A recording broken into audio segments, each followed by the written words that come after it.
Boa noite a todos. Que a paz do Mestre Jesus esteja com todos nós. Sejam bem-vindos à nossa casa para mais uma noite de palestra pública, mais uma noite de reflexão e de aprendizado, em que aqui, mais uma vez, nos reunimos em nome do Cristo para aprender um pouco mais sobre o Evangelho. E para nos auxiliar, nesse trabalho da noite de hoje, contamos com a colaboração do nosso querido irmão e sócio, que é o Ni Ranieri, trabalhador da Federação Espírita Pernambucana, trazendo para nós o tema curas do livro Pão Nosso, não é isso que eu... Antes da nossa prece, para a nossa reflexão, do livro Pão Nosso também, a lição de número 39, convite ao bem. Mas quando fores convidado, vai. Lucas capítulo 14, versículo 10. Em todas as épocas, o bem constitui a fonte divina, suscetível de fornecer-nos valores imortais. O homem de reflexão terá observado que todo o período infantil é conjunto de apelos ao sublime manancial. O convite sagrado é repetido anos a fio. Vem por intermédio dos amorosos pais humanos, dos mentores escolares, da leitura salutar, do sentimento religioso, dos amigos comuns. Entretanto, raras inteligências atingem a juventude de atenção fixa no chamamento elevado.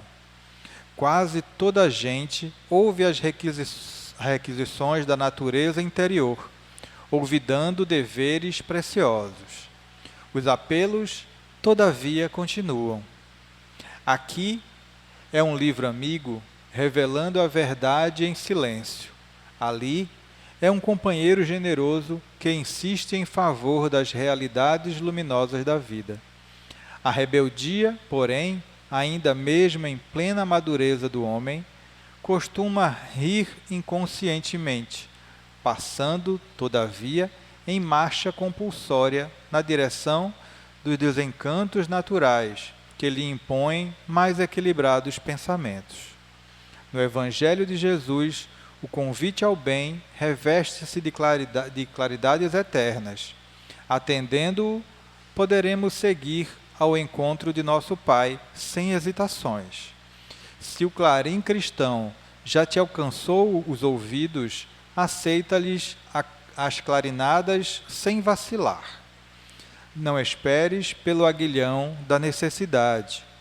Sob a tormenta, é cada vez mais difícil a visão do porto.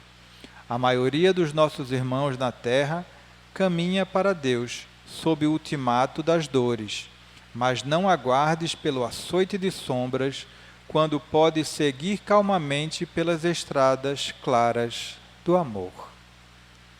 Que assim seja. E agora vamos fazer a nossa prece para o início da nossa atividade. Querido Mestre Jesus, querido irmão e mentor Moacir, te agradecemos mais uma vez por abrir as portas dessa casa de oração e de trabalho para todos nós que aqui nos encontramos hoje, encarnados e desencarnados. Que o que aqui hoje será ministrado possa nos auxiliar no entendimento dessa nossa jornada evolutiva, que possa servir como amparo para os nossos corações necessitados, para as nossas mentes ávidas de conhecimento e de descobertas. Que Deus nos abençoe, que a espiritualidade amiga auxilie o nosso irmão que fará uso da palavra e que ilumine os nossos pensamentos para o entendimento do que aqui será ministrado. Que assim seja, graças a Deus. E assim, nessa rogativa, damos por iniciada, com a permissão da espiritualidade amiga, mais uma atividade nessa noite de hoje. E agora passo a palavra ao meu querido irmão Ranieri. Pode ficar à vontade, querido.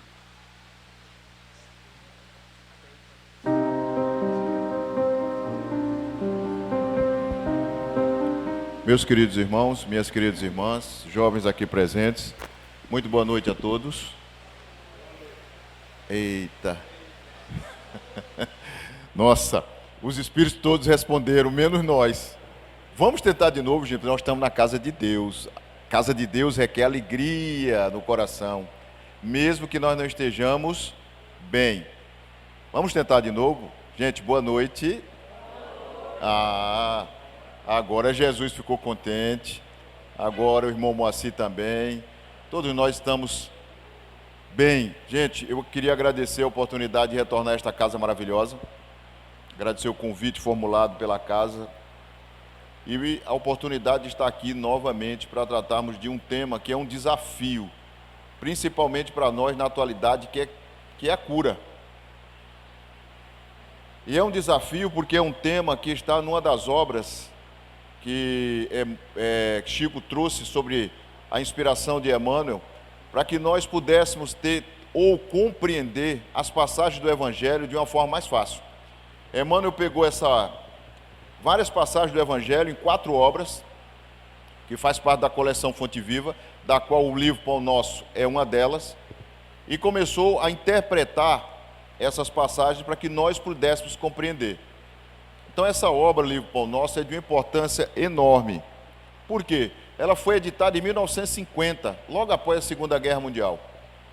E ela tem uma atualidade enorme, porque traz temas da nossa vida diária, traz temas do nosso cotidiano, não sobre a visão difícil das passagens do Evangelho, que muitas vezes a gente não consegue compreender, mas com a palavra de um Espírito que decifra o que aquelas passagens querem trazer para nós.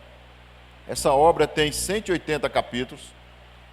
Ela foi elaborada visando nos fortalecer e nos tornarmos firmes no conhecimento da fé e da moral.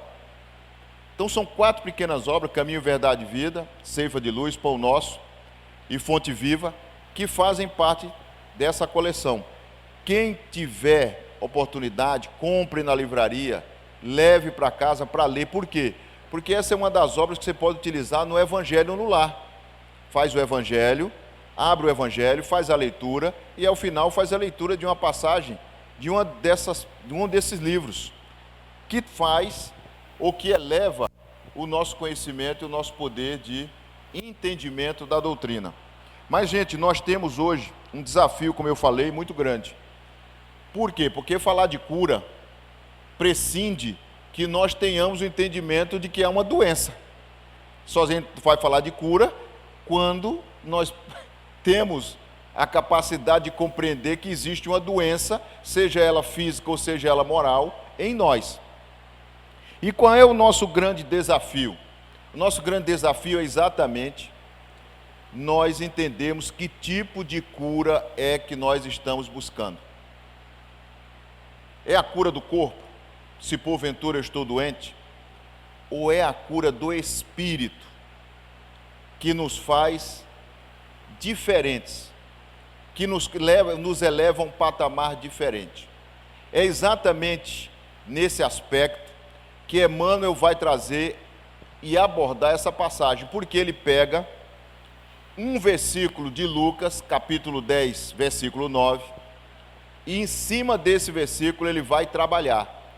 Esse versículo diz assim: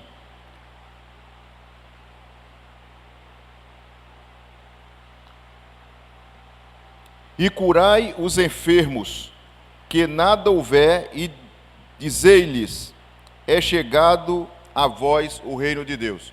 Vejam que Lucas traduz a passagem de Jesus de uma informação ou de um contato que os discípulos esperavam de Jesus.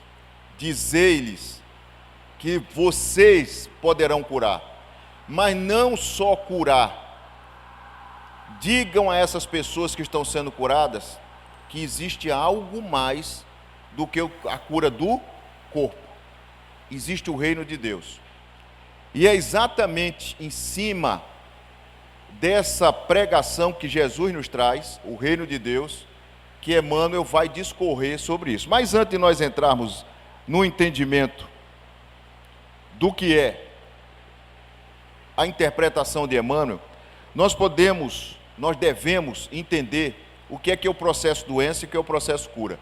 Eu fui pesquisar, quando foi feita a proposta desse tema, sobre as doenças que mais nos assolam na atualidade. E os pesquisadores, os estudiosos, dividem a doença em 3 campos: aquelas que matam, aquelas que incapacitam e aquelas que apenas infectam. São as doenças infecciosas. Entre as doenças que matam, nós temos aquelas que são não transmissíveis, aquelas que causam a comorbidade ou a doença e que elas vão ao longo do tempo se agravando e levam o indivíduo à morte. Entre elas estão aquelas doenças cardiovasculares que são comuns: o AVC, hipertensão, o infarto. Tem uma doença que está assolando a humanidade como um todo, que é muito atual e que muita gente, muitas vezes, não pensa no raciocínio, mas quando você conversa com as pessoas, tem sempre alguém que ou teve alguém na família, ou conhece alguém, ou já ouviu falar dela, que é o câncer.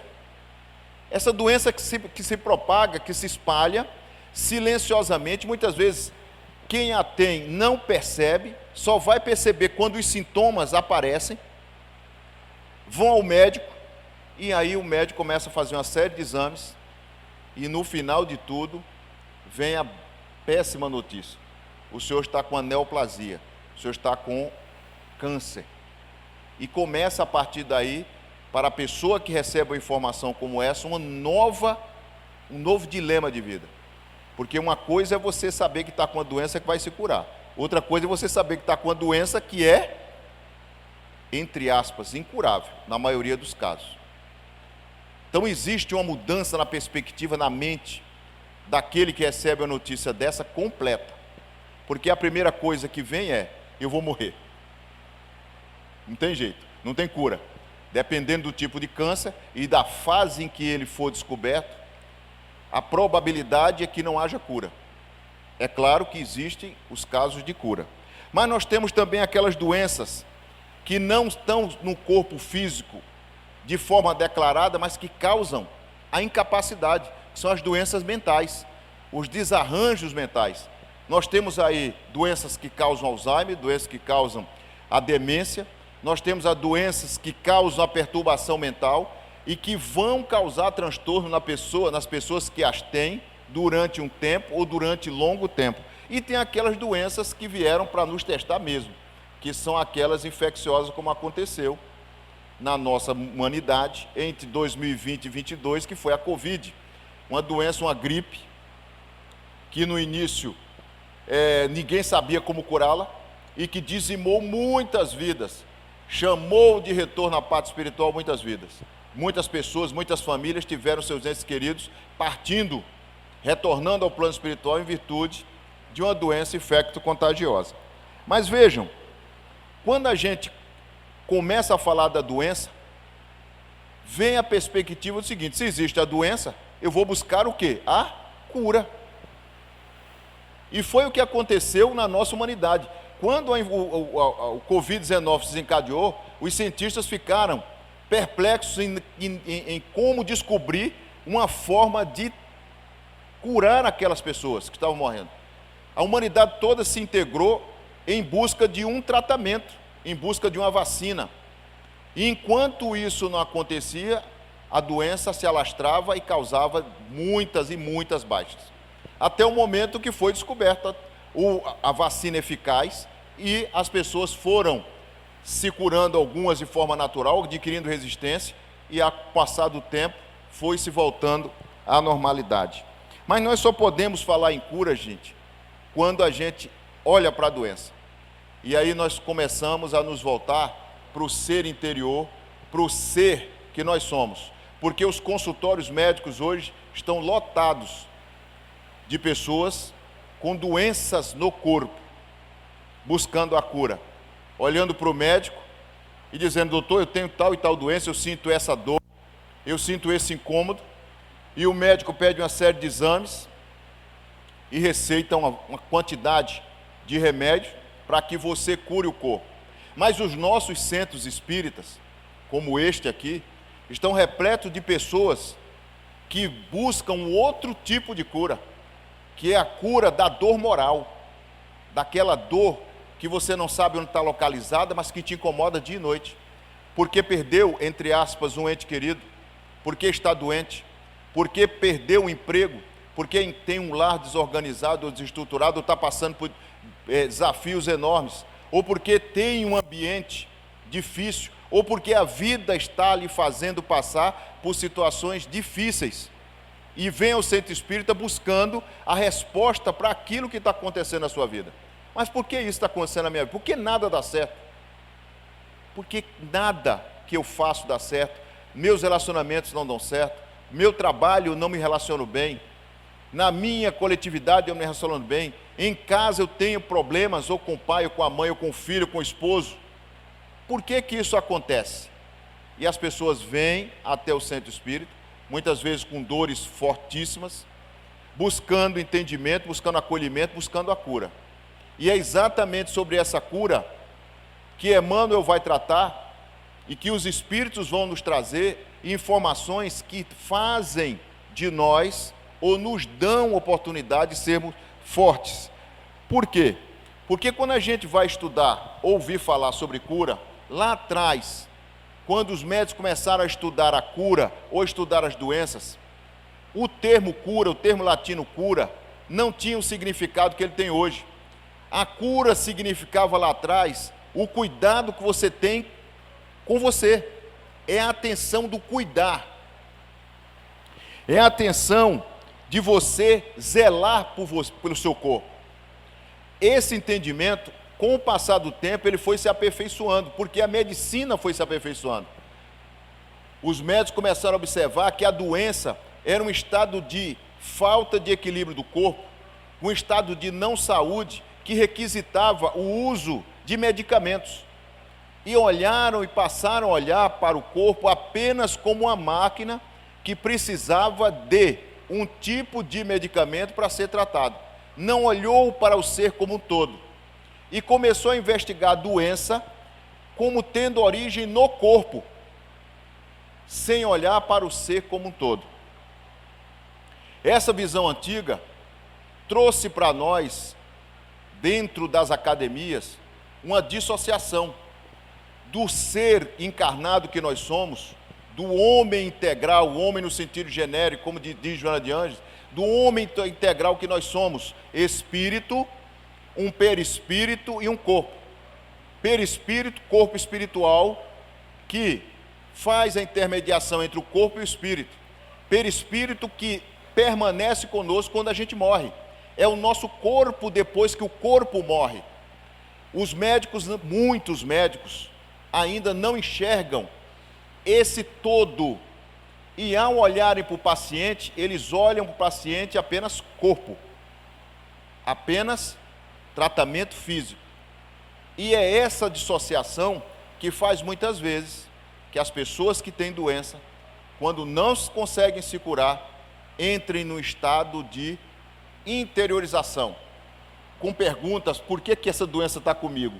Por que eu? Por que que eu não consigo a cura? Por que ele tem a doença e se cura e eu não? Essa visão, que durante muito tempo foi incutida na nossa mente, começou, depois da vinda do Espiritismo, a ter um outro tipo de conotação. Porque hoje, muitos médicos olham para nós não apenas como corpo de carne, mas como uma integração, um ser que é composto de um espírito, de um perispírito e de um corpo. E começaram a associar o tratamento conjunto. Você está doente, faça o tratamento médico e também o tratamento espiritual. Mas o médico não pode aceitar que você vá ao centro espírita. O médico vai dizer assim: olha, você vai à igreja, mas ele te diz: olha, o que a medicina pode fazer é até aqui. Daqui para frente você procura a sua religião, seja católica, protestante, budista, espírita, qualquer uma. e aí você entra num outro campo. Não entra só no campo do material, você entra no campo do entendimento de você mesmo. E aí nós vamos entender por que Emmanuel, ao estudar esse tema, ele separa em 3 vertentes: a vertente da cura pela medicina, a vertente da cura pela visão espírita e a vertente da cura pelo entendimento do que nós somos, que ele explica no capítulo 44, que é o capítulo do nosso estudo, o livro Pão Nosso. Para a medicina, a doença é apenas um desequilíbrio do corpo, da homeostase do corpo. É uma enfermidade que traz uma desarmonia do corpo e traz reflexos, e traz consequências com sintomas. Esses sintomas, quando aparecem no corpo, dizem para nós que o nosso corpo está precisando de atenção. E quem deve olhar para ele é um especialista, que é o médico, que faz o seu curso de medicina, para estudar o nosso corpo, entender o que acontece com ele e tratá-lo da maneira que é indicada. Aí vem o Espiritismo e diz que a cura, aliás, que a doença, ela não está no corpo. A doença, ela está no espírito. Olha a visão. Existe agora uma ampliação da visão da doença. Porque a doença, para o médico, ela está no corpo e deve ser tratada no corpo. A doença, na visão dos espíritos, ela se origina no espírito, que por não saber utilizar as ferramentas que possui e por entrar em desarmonia com a lei divina, joga cargas energéticas negativas para o perispírito, que é o corpo espiritual, e bombardeia esse perispírito durante anos com coisas negativas, macula esse perispírito, enodoa, enfermiça esse corpo perispiritual, e chega um momento que esse corpo espiritual reflete no corpo físico. Quer um exemplo? O ódio, a vingança, o egoísmo, o orgulho, a falta de perdão. A pessoa que vive com esses sentimentos guardados em si: eu não te perdoo, nunca vou te perdoar. Ele fica bombardeando o corpo dele espiritual, a mente e espírito, bombardeando o corpo espiritual, que é uma máquina, dizendo assim: eu não perdoo, eu odeio, eu não perdoo, eu sinto raiva, eu não perdoo. E durante anos, esse corpo espiritual, que é uma cópia do nosso corpo físico, ou melhor, o nosso corpo físico é uma cópia do corpo espiritual, porque é ele que modela o nosso corpo, ele vai sendo bombardeado, e as regiões do nosso corpo, onde nós temos centros de força de energia, começam a ficar obstruídos. E aí, pela minha mente, pela energia que eu estou jogando, vai surgir em algum ponto do meu corpo mais frágil a doença. Aí é um momento em que você tem desarranjo gástrico, cardíaco, renal, você tem no fígado, você tem no aparelho genésico, nos órgãos sexuais. Essas doenças vão refletir lá na frente.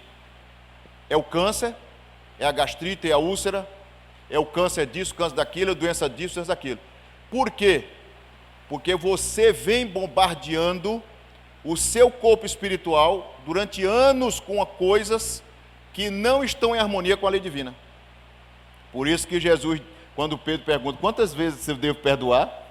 70 vezes 7. Ou seja, eu devo perdoar sempre.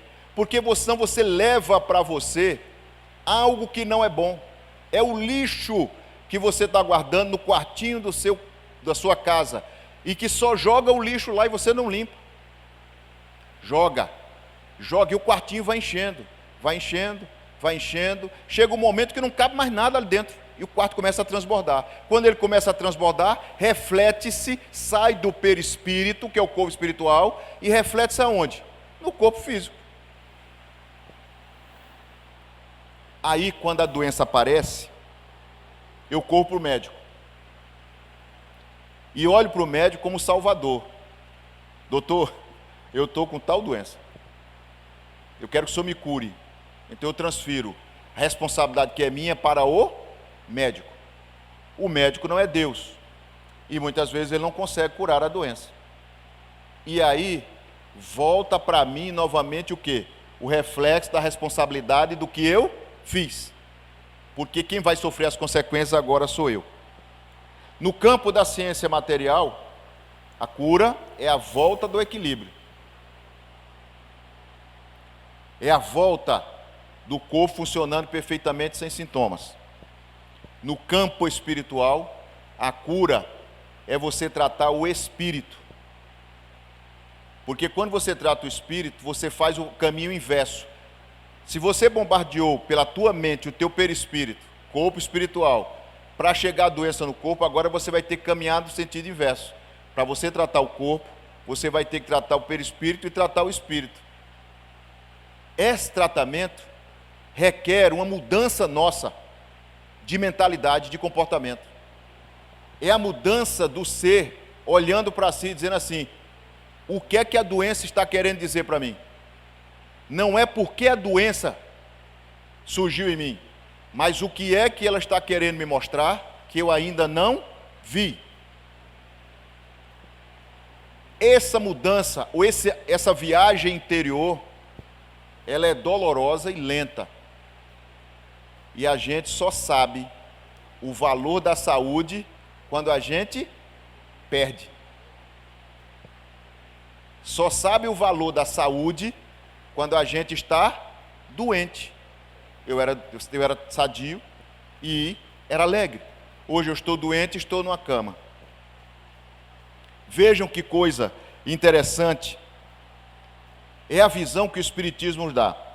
Kardec nos ensina que o corpo, o nosso corpo físico, é apenas um reflexo do nosso espírito. Reflexo. Porque o nosso corpo espiritual é a semelhança do corpo físico, é um reflexo, é um espelho.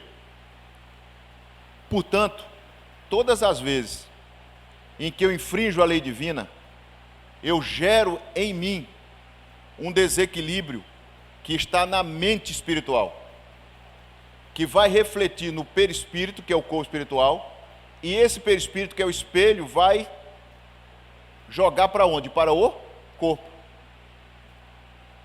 Quando eu compreendo a doutrina, quando eu compreendo que fazer o bem é algo que me faz bem, quando eu magoo alguém, o que acontece comigo? Eu me sinto mal. Mas quem primeiro me acusa? É a minha consciência. Essa consciência me acusando me tira do equilíbrio, me tira do estado de normalidade, porque eu estou com o meu espírito doente. E para torná-lo de novo são, eu preciso voltar à normalidade com a cura que Jesus nos ensinou. Com a lei áurea, amar a Deus sobre todas as coisas e ao próximo como a si mesmo. Mas para eu amar o próximo, eu tenho que amar a mim primeiro. Eu tenho que cuidar de mim primeiro. Porque eu não posso cuidar do próximo sem que eu antes cuide de mim. Então, se eu não cuido de mim, se eu não zelo pela minha saúde, como é que eu vou proporcionar saúde ao próximo? Não vou conseguir. Não vou conseguir. E vejam que coisa interessante, gente. Kardec vai pegar esse estudo e vai trazer na Gênesis como é que se processa o processo, como é que se processa a cura na visão espiritual. Todos nós, principalmente, quando chega o finalzinho de ano, pelo menos, era um costume que eu via quando eu estava com meus pais no interior, na cidadezinha interior. Chegava o final do ano, aí dizia assim: vamos limpar a casa toda, vamos pintar a casa, porque a gente vai passar o Natal e o Ano Novo numa casa nova, não é? A gente pegava, era distribuído tarefa para todo mundo: tome vassoura para você, tome balde, tome sabão em pó omo, tome não sei o que, você vai lavar ali, vai lavar ali, vai lavar ali, não sei o que. Aí cada um de nós ficava encarregado de limpar um cômodo da casa. Olhava para o teto e está cheio de teia de aranha. Olhava para o cantinho do rodapé, está cheio de terra. Aí mamãe saía fazendo a fiscalização. Fiscal, dura. E ela começava, a gente limpava a casa toda, cada um fazendo a sua tarefa. Inclusive tirando o lixo de dentro de casa. Quando a gente olhava, menino, a gente acumulou tudo isso de lixo. Porque você vai guardando, e vai guardando. Aí você precisa disso? Não, mas está guardado. Aí está lá no quarto, debaixo da cama, no guarda-roupa. Aí está lá no quartinho, na área de serviço. E você começa a limpar, tira tudo, tira. Aí começa, isso aqui não presta, isso aqui a gente vai doar. E era um verdadeiro fundúcio, era uma semana de alegria para a gente, que era pequena, era uma festa, porque era alegria total. Mas era a limpeza da casa. Quando terminava a limpeza, aí ela e meu pai olhavam e diziam, essa parede precisa ser pintada. Esse quarto precisa ser pintado. Essa cor já não satisfaz mais. Aí chamava o pintor e dizia, vamos pintar tudo. Porque a gente vai passar o Natal e o Ano Novo numa casa limpa e nova. Agora vamos trazer isso para nós. Nós fazemos isso conosco, com a nossa casa mental? Não. A gente passa o ano todinho, muitas vezes passando por aborrecimentos, desentendimentos, e vai acumulando as coisas no lixo. E vai acumulando lixo, vai acumulando lixo, vai acumulando lixo. Chega um momento que o lixo é tão grande que você precisa de um psicólogo, de um psiquiatra para dizer assim, ó, não aguento mais, me salva, socorro, doutor. E aí o doutor te senta no divã e começa a fazer um trabalho da tua mente, do subconsciente, do inconsciente, e vem mexendo em tudo, e você começa a ficar incomodado, porque ele está mexendo no lixo que você não tem coragem de tirar de dentro de você. Aí chega o final do ano, a gente se depara com o aniversário dele. Quem é que aniversaria esse mês? Nós vamos permitir que Jesus entre na nossa casa limpa ou suja? E tem gente que nem lembra dele, porque vai lembrar do Papai Noel, não é? Papai Noel desce pela chaminé, vai trazer um presente. Eu queria um carro novo, de preferência que ele desça e coloque o carro novo na garagem, ou então coisas outras do mundo material. Mas o aniversariante não é Papai Noel, o aniversariante é Jesus. E nós temos que abrir a nossa casa mental, além da nossa casa física, limpa. Nós precisamos estar sãos para receber Jesus com alegria e com amor. E dizer assim, mestre, entra e senta-te aqui ao meu lado. Porque se eu sofri o ano todo, ao teu lado o sofrimento será menor. Bom, aí Emmanuel vai dizer assim, olha, sabe como é que os espíritos curam quando nós estamos doentes? Você vai para o centro espírita, vai para uma câmara de passe, e muitas vezes ali tem um médium. Médium é aquele que é o intermediário entre os espíritos e nosso mundo, que tem poder de cura através da imposição da mão. Quando nós temos merecimento, e já chegou o momento oportuno, aquele médium, ao impor a mão, ele transfunde, passa para você a energia dele, médium, juntamente com a energia dos espíritos. Então é um trabalho combinado, conjunto, trabalho, energia animalizada do médium, magia animalizada, magia dos espíritos, energia espiritual, que vão agir sobre aquela região doente, e vão agir não no corpo físico, mas no perispírito, onde lá são substituídas as células doentes por células sadias. Aquela transformação reflete no corpo. E você vai fazendo o tratamento 1 mês, 2 meses, 3 meses, 4 meses, 5 meses. Daqui a pouco você está curado. Quantos de nós fez o tratamento espiritual, pega um raio-x antes de fazer o tratamento, aí o médico olha e diz, menino, aqui só Deus. Aí você faz o tratamento, volta 1 mês depois, 2 meses depois, 3 meses depois, aí o médico diz, o que é que você fez? Operou? Não, doutor, não fiz nada. Mas esse tumor, por exemplo, diminuiu, era o tamanho de uma laranja, agora está o tamanho de uma azeitona. O que é que você fez? Não fez nada. Aí a medicina não sabe explicar. E você continua o tratamento com fé. E de repente o tumor desaparece. Você se cura. Houve milagre? Não.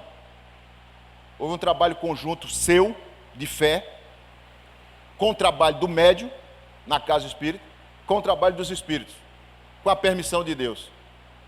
Por isso que Jesus, todas as vezes que as pessoas doentes o procuravam, ele dizia assim, eu te curei? Não, ele dizia, a tua fé te curou. Ide e não pequeis mais. Porque ele estava nos ensinando a tirar as energias que nós temos de dentro de nós. Você tem energia, você é uma potência, você é uma usina. Só não sabe usar essa usina de força. Então eu vou te ensinar. Você não veio até mim? Veio. O que queres de mim? Ah, eu quero que tu me cures. A tua vontade seja feita. Mas a tua fé te curou. Muito bem. Então, os espíritos explicam para nós. A gente chega aqui na casa do espírito doente, entra na sala de passe muitas vezes com dor de cabeça, com indisposição, e vem para a reunião mediúnica, aliás, para a reunião pública, assiste a reunião pública, aqui todos nós estamos sendo tratados. Aí a gente sai daqui, como é que você está se sentindo agora? Ah, estou sentindo bem. E a dor de cabeça? Passou. Quantas vezes a gente quer vir a centro espírita, ou a casa religiosa, a casa de Deus, e aparece um problema. Aparece quanto tempo? Aí, não vai não, volta. É um engarrafamento do trânsito, aliás, o Recife não tem trânsito, é muito tranquilo, né? Tranquilo. Não tem trânsito, a gente sai de casa, pega o engarrafamento, aí pega lá o GPS diz, 40 minutos ali no trânsito, 1 hora. Aí você diz, rapaz, sabe de uma coisa, eu vou voltar para casa. E não vem, a nossa persistência é fraca. Eu tinha um amigo, tenho um amigo, que dizia assim, Ranieri, eu lamento que você mora aí, ele mora em Caruaru. Aí um certo dia, eu estava lá em Boa Viagem, saindo para uma palestra, em Olinda. Aí ele brincando comigo assim, meu amigo, sabe de uma coisa? Eu vou para Caruaru, vou pegar a BR-232, vou chegar em Caruaru, vou tomar banho, vou assistir televisão, vou jantar e você não ter chegado lá no centro de Olinda. Mas foi dito e feito. Dito e feito. Ele levou 1h40 para chegar em Caruaru, eu levei 2h10 para chegar em Olinda. Trânsito da Agamenon, chega ali na entrada de Olinda, tem aquele congestionamento, aquela bifurcação, e você não anda, passo a passo. Aí começa a ouvir música clássica, vamos ouvir. Fala com o bom espírito, se você quer que eu chegue lá, está com você, eu estou aqui. Aí começa, conta gotas, matando o coração, tirando você do equilíbrio.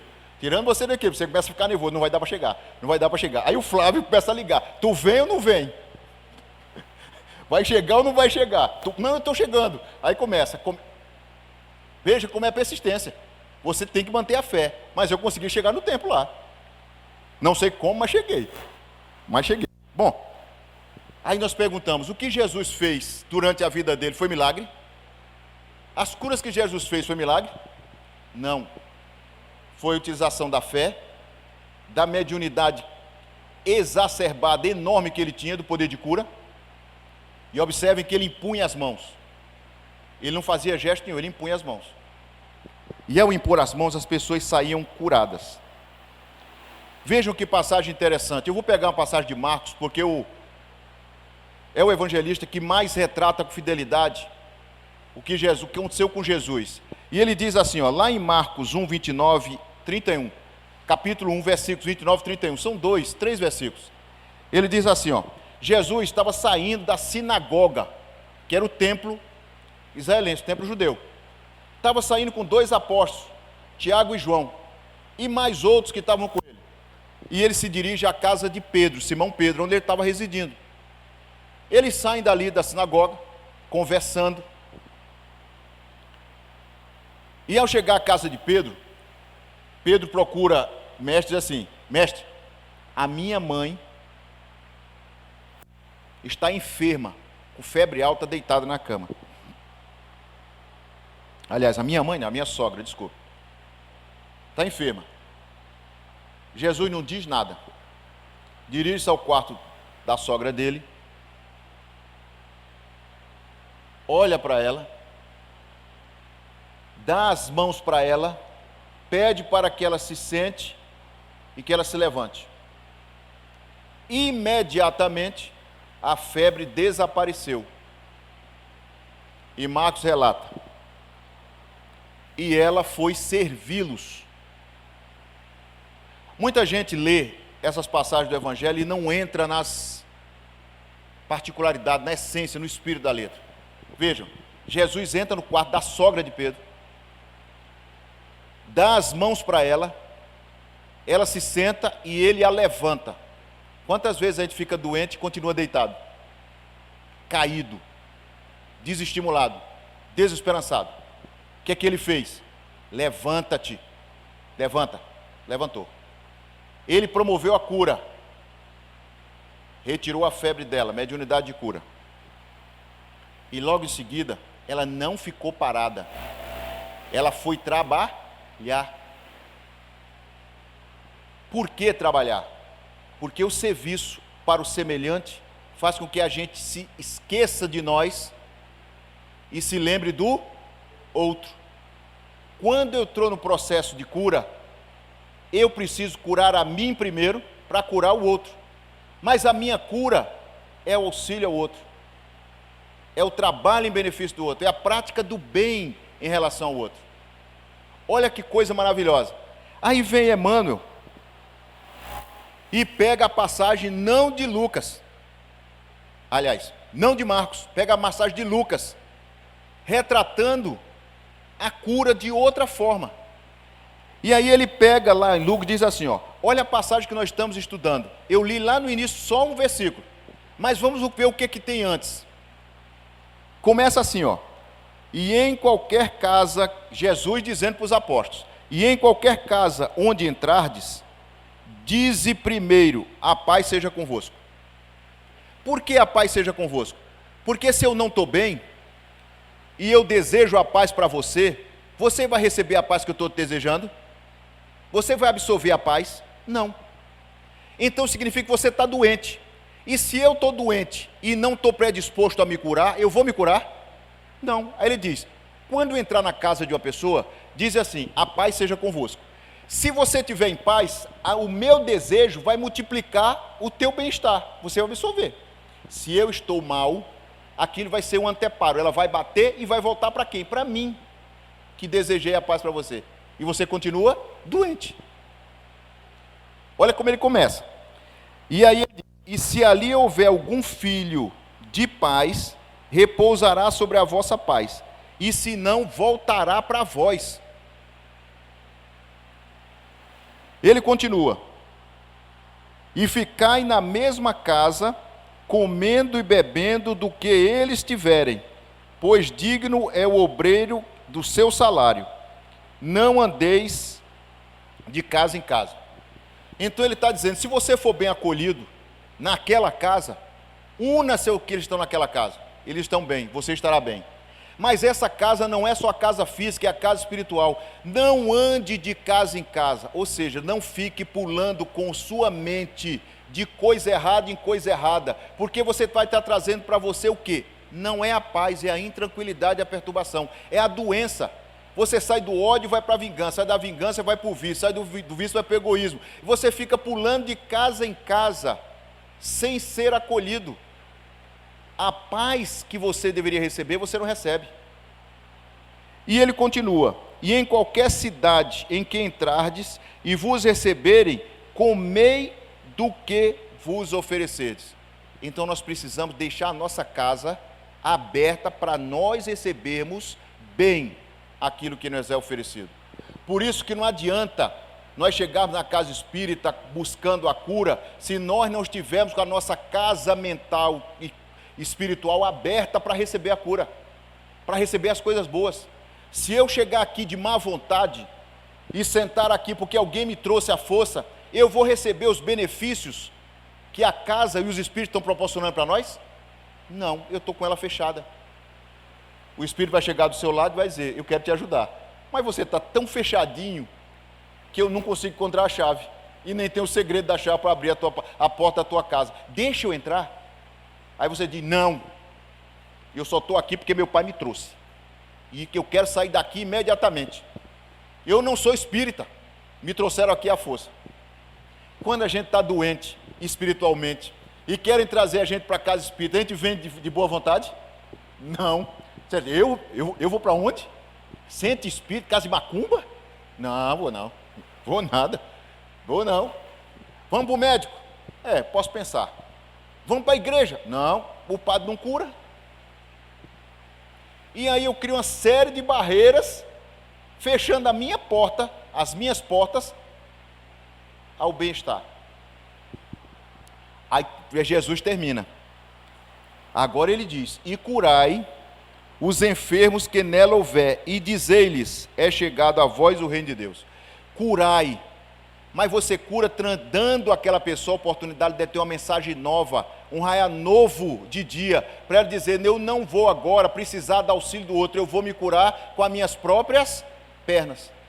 Eu vou buscar a minha cura por mim mesmo. Já fui ajudado, agora eu vou me ajudar.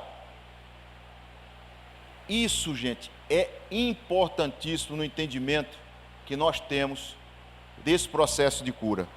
Não é de qualquer jeito que nós conseguimos a cura do corpo e muito menos a cura do espírito. O que o livro Pão Nosso, Emmanuel, vai trazer para nós aqui no capítulo 44? Agora a terceira vertente da cura. Ele vai dizer que nós precisamos buscar a cura real. E a cura real não está no corpo.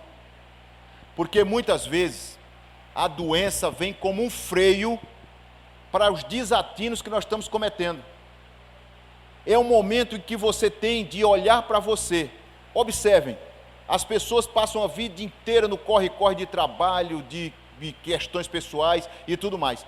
Quando acontece a doença, ela é obrigada a ficar numa cama reclusa.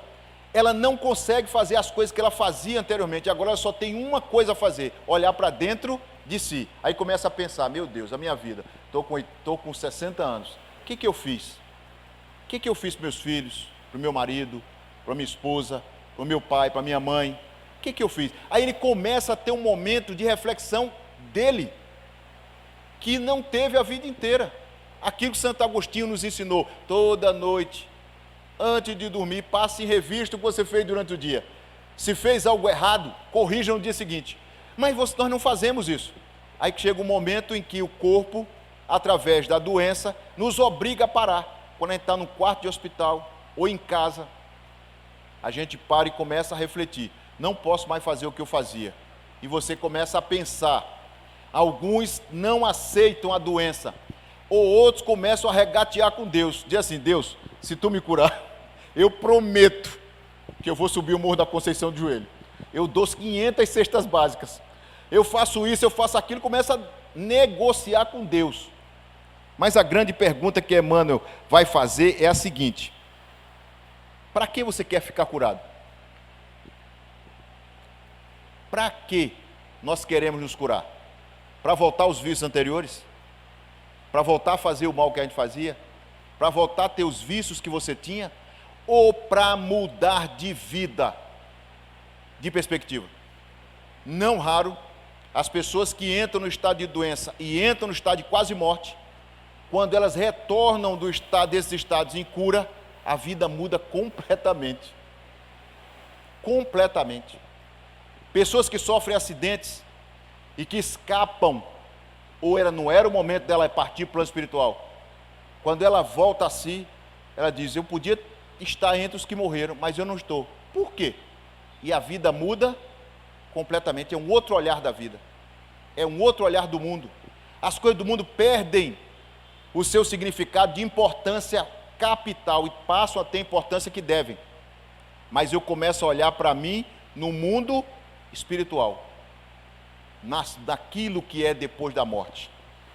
Essa visão que muitas vezes nós não temos, nos faz perder as oportunidades de vermos as coisas belas da vida, aquilo que Deus nos trouxe. Por que eu estou aqui sentado?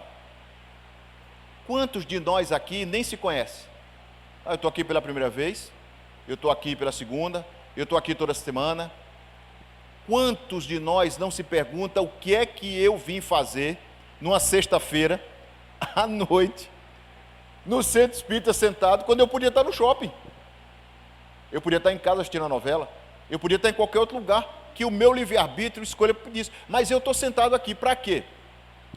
Porque eu estou me preparando para exercitar amanhã o que eu ouvi hoje e me preparar para um retorno à parte espiritual e me preparar para desafios que muitas vezes eu não sei quando vão aparecer, inclusive a doença que vai requerer a cura. A doença que vai requerer a cura. Tem um livrinho de uma pesquisadora, de uma médica americana, que ela começou a estudar os pacientes com câncer em estado terminal. E ela dividiu aqueles em 3 grupos de estudo. Ela não era espírita, médica americana. Dividiu aqueles pacientes em 3 grupos. Num grupo, ela incentivou que as pessoas orassem. Qualquer religião. No outro grupo, ela apenas observou como as pessoas se comportavam diante da perspectiva de morte dada pelos médicos. Você só vai durar, pela sua doença você só consegue durar 6 meses. Pela sua doença você só consegue viver 1 ano. E no terceiro grupo, ela começou a ver a perspectiva do que os médicos diziam sobre o incentivo da cura. E, gente, vejam que coisa interessante. As pessoas, o grupo de pacientes que orava, ou que começou a orar, e que antes estava em desespero por saber que ia morrer daqui a 6 meses, 7 meses, não sabia quando, mas que ia morrer porque o médico deu um prazo. Esse grupo começou a entrar em estado de paz interior. Paz interior. Não entrou na perturbação e no desespero, eu vou morrer, eu vou morrer, eu vou morrer. Doutor, paz interior. O grupo que não recebeu nenhum tipo de informação, a doença se agravou mais rapidamente ainda. Porque as pessoas só estavam pensando na doença. Todo dia. Quando é que eu vou morrer? É hoje? Menos um dia. Amanhã, menos um dia. No grupo que os médicos estavam incentivando para o processo de cura, alguns se estabilizaram, outros entraram em mais desespero e outros entraram no estado de indiferença. Porque disse assim, médico, doutor, o senhor não é Deus. O senhor não sabe quando é que eu vou morrer. O senhor estimou que eu vou morrer, mas eu tenho certeza que o senhor vai morrer primeiro do que eu. Ou seja, o estado de competição.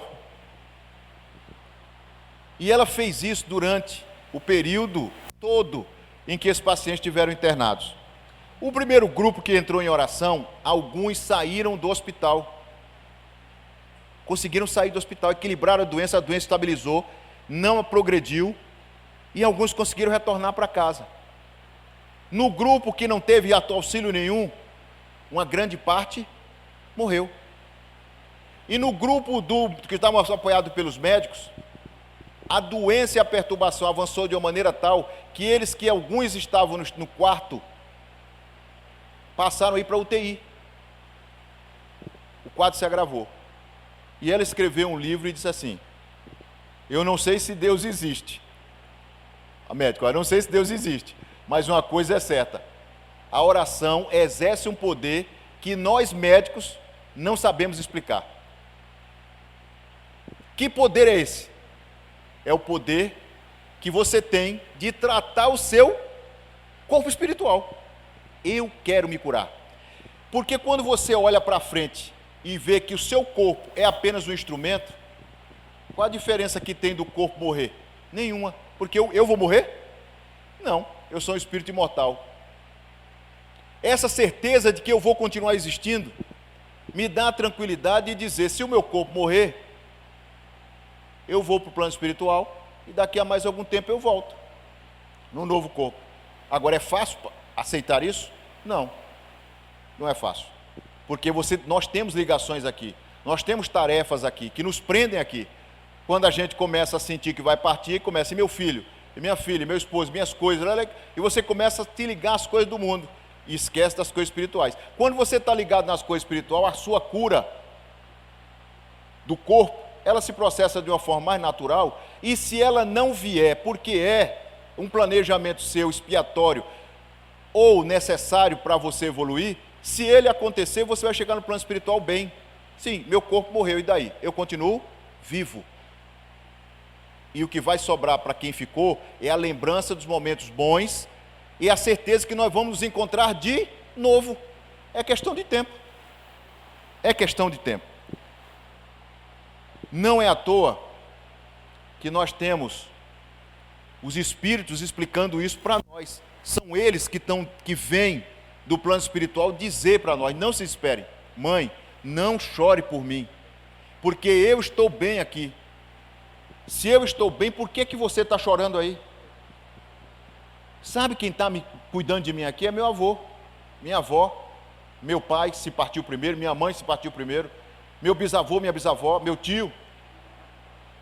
Não chore, porque se fosse ruim, eu estaria aqui para dizer para você que é ruim, e não é. Mas o processo morte nos aterroriza. O processo morte nos tira do equilíbrio num primeiro momento, quando nós não temos a base dada por Jesus e pelos bons espíritos. Que nós devemos cuidar de nós. Nós devemos curar a nós. Agora vejam, esse processo de entendimento, ele não vem da noite para o dia. Ele exige estudo, ele exige compreensão, ele exige fé. Não é à toa que os espíritos pegaram o capítulo 19 do Evangelho segundo o Espiritismo, anotem e olhem em casa. Capítulo 19, item 7 do Evangelho segundo o Espiritismo. Kardec lá coloca que a nossa incredulidade, Kardec não, os espíritos colocam, que Kardec grafa no livro, no Evangelho, que a nossa incredulidade, ela existe mais pela forma como os outros falam das coisas para nós, do que como elas realmente existem. A forma como eu falo para o Flávio sobre Deus, vai gerar nele uma percepção de Deus que pode ser errônea. E ele diz assim, eu não acredito em Deus. Mas o não acredito em Deus é apenas da boca para fora. Porque a gente conhece, a gente sabe de pessoas que se dizem ateias, ou seja, que não acreditam em Deus, e que praticam o bem melhor do que muitos crentes. Que fazem o bem melhor do que muitos espíritas, católicos, protestantes, budistas. E diz assim, eu não acredito em Deus, eu não tenho religião. Aí eles continuam. Para que a gente desenvolva crença, ou seja, desenvolva fé, é preciso usar a inteligência e compreender. Compreender, eu falei, bom, por que eles fizeram essa ressalva e colocaram compreender? Porque compreender é uma palavra latina, grega, que é formada por com, que é junto, e prendere é trazer para dentro de você. Então eu só consigo desenvolver fé quando eu compreendo aquilo que eu vejo. Se um espírito se materializar aqui, muitos de nós vai dizer, o que está acontecendo? Uns vão ter medo, outros não vão entender, outros muito menos vão acreditar. Por quê? Porque eu não compreendi o fenômeno. Se eu não compreendo, eu não desenvolvo crença, eu não desenvolvo fé. E eu não sei explicar com as minhas palavras aquilo ali. Por isso que os espíritos vão continuar. É por isso que para que nós tenhamos fé raciocinada, é preciso usar a inteligência para você discernir o que você vai escolher. E ao discernir, você compreende o fato. E quando você compreende, você traz tranquilidade para dentro de você. Quando eu compreendo o processo morte, quando eu compreendo o processo reencarnação, comunicação dos espíritos, imortalidade da alma, essas coisas da vida não me trazem medo. Aí eu vou perguntar assim, Flávio, você tem medo de morrer? Aí, não tenho não. Por quê? Porque o que morre é o corpo, eu vou continuar vivo. Mas você pergunta para alguns espíritos assim, você tem medo de morrer? Eles dizem, eu morro de medo. Não quero saber de morrer, não vai ser agora não. Olha, pode ser para tu, menos para mim. Não é o momento. Mas você não é espírita? Sim, e daí? Mas eu tenho medo da morte. Eu não fui lá ainda. Então vejam, a minha compreensão ainda não se fez firme para que eu esteja preparado para que esse evento, que é inevitável para todos nós, aconteça. Se eu não estou preparado, quando ele se aproximar, eu vou estar tranquilo ou vou estar perturbado? Vou estar perturbado. E aí, quando eu chego do outro lado, ao invés de ser a alegria daqueles que estão me esperando, vai ser preocupação, porque eles, além de me receberem, vão ter que tratar de mim. Porque eu não compreendi nada, chegar do outro lado eu entro em desespero. Esse processo todo leva uma vida inteira, às vezes, ou vidas inteiras. Eu vou e volto, vou e volto, vou e volto, vou e volto, vou e volto, e eu não compreendo, porque eu não estudei aquilo ali. Por isso que o Espírito de Verdade, lá no capítulo 14, vai dizer, espíritas, amai-vos, vírgula, espíritas, instruí-vos, estude. Se você não estuda, você não sabe. Eu pergunto a você, o que é reencarnação?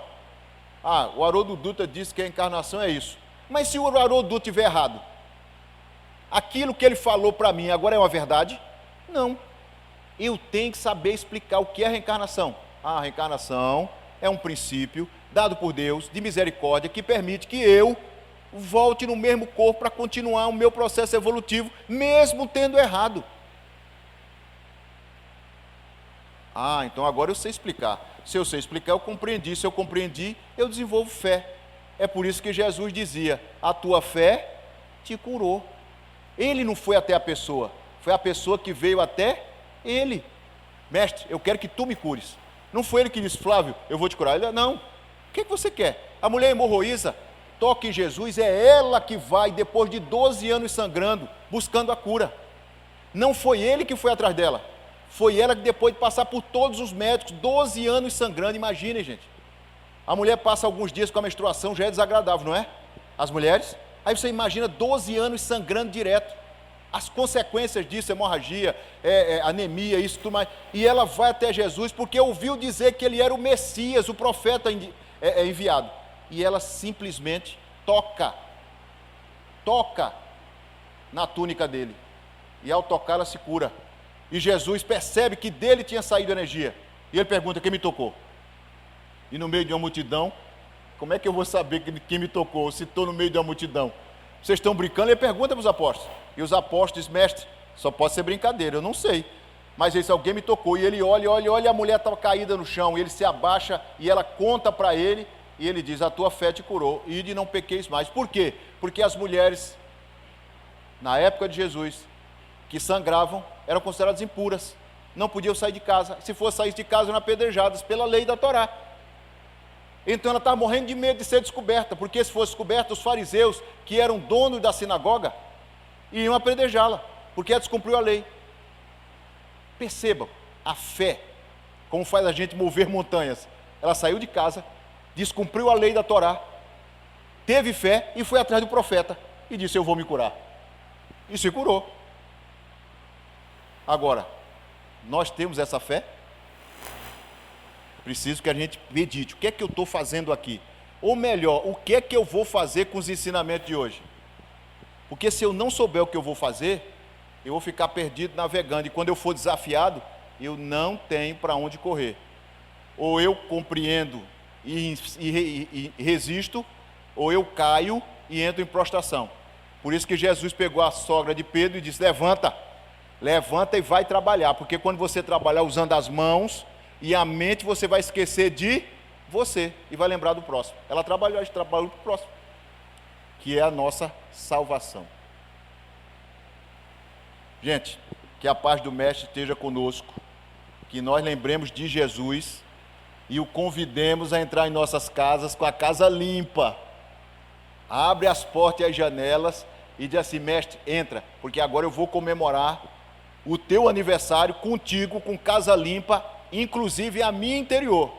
E o ano 2026 será muito melhor do que foi em 2025.